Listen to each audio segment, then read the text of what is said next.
Georgia's new election law is facing legal challenges and gaining national attention tonight.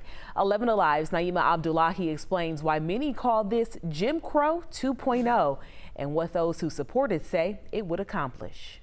The nation is paying attention to Georgia, a swing state that reached a historic voter turnout during the presidential election and a Senate runoff where both Democratic candidates Raphael Warnock and Jon Ossoff won Senate seats, shifting the balance of power. As Georgia's Republican Governor Brian Kemp signed SB 202 into law, the controversy began, sparking nationwide debate about voter suppression.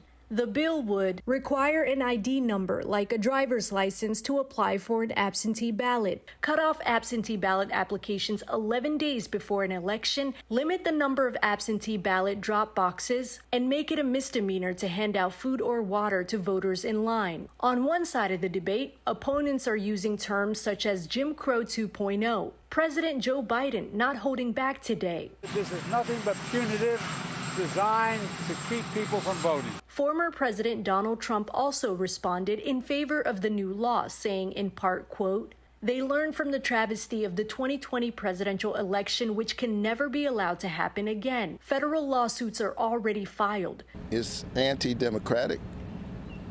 Is un-American. Community activists pinpoint to Georgia's voter turnout. This is worse than Jim Crow. This bill would make it criminal to pass out a bottle of water to some old lady who had to stand in the line. Governor Kemp argues it expands voting access and ensures election integrity, saying in part, quote, "There is nothing Jim Crow about requiring a photo or state-issued ID to vote by absentee ballot. Every Georgia voter must already do so when voting in person." Kemp's former opponent for governor, Stacey Abrams, isn't holding back on social media. She's credited for helping to register nearly 800,000 new voters in the state within the last few years.